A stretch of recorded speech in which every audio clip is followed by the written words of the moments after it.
ইস্টবেঙ্গল সমর্থকের কাছে এই নতুন ইস্টবেঙ্গল টিম একদমই অচেনা। ঘরের মাঠে খেলা দেখতে এসে সমর্থকরা একদমই অবাক, কারণ এই রকম ইস্টবেঙ্গলকে শেষ কবে দেখেছিল তারাও ঠিক মনে করতে পারছে না।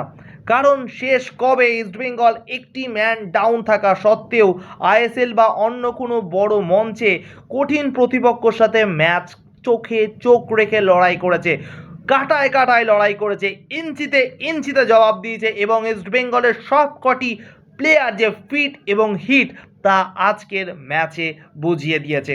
অবিশ্বাস্য ঘটনা, এবং এই ঘটনার সাক্ষী যারা ইস্ট বেঙ্গল সমর্থকরা মাঠে গেছে বা যেই সকল ফুটবল প্রেমীরা খেলা দেখেছে তারা সবাই প্রশংসা করবে তাদের। বেঙ্গালুরুর সাথে খেলা ছিল আজকে ইস্ট বেঙ্গলে, তাও আবার ইস্ট বেঙ্গল ঘরের মাঠে যুব ভারতী ক্রীড়াঙ্গনে, এবং এই ম্যাচটা একদমই কঠিন হয়ে গেছিল যখন মিগুয়েল ফিগেরা লাল কার্ড পেয়েছিল 24 মিনিটের মাথায়। তার আগে একটা বাইসাইকেল কিক দেখে নিয়েছিলাম আমরা সেই অসাধারণ কামব্যাক করা আনোয়ার আলীর থেকে। তারপরে সেই মানুষটি আসে যেই মানুষকে অনেক দোষ দেওয়া হয়েছিল এবং তাকে বলা হয়েছিল তাকে ছেড়ে দেওয়াই উচিত, কিন্তু সাউল ক্রেসপোকে যারা বুঝেছে তারাই ভরসা রেখেছে, এবং ভরসা রেখেছিল বলেই তার জন্যই আজকে এই ফ্যান্টাস্টিক গোলটা সাউল ক্রেসপো ইস্টবেঙ্গল সমর্থকদের উপহার দিয়েছে।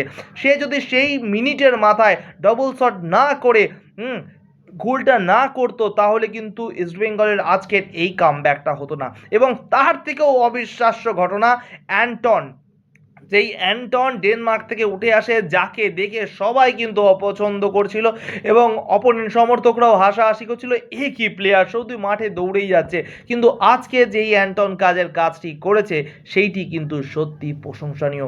একদম 90 মিনিট 7 সেকেন্ডের মাথায় বা তা ওই সময়টুকুই যে গোলটা দিয়েছে অ্যান্টন, সেটা সত্যি কোটি টাকার গোল, কোটি টাকার গোল বললেও কম বলা হবে।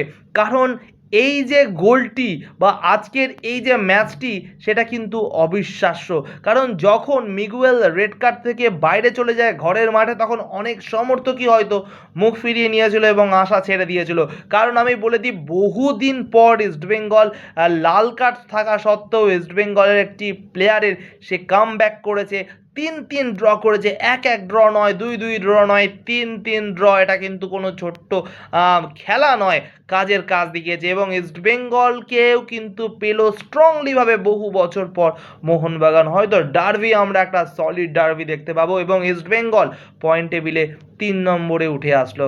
ফলে কলকাতা যে ফুটবলের মক্কা তা কিন্তু দুটি টিমই ধরে রাখছে, ইস্টবেঙ্গল এবং মোহনবাগান। এই খেলার বিষয়ে আপনার কি মতামত অবশ্যই কমেন্ট বক্সে জানাবেন। ভালো থাকবেন, সুখে থাকবেন, খেলতে থাকবেন ফুটবল, সাথে সব খেলা। টাটা।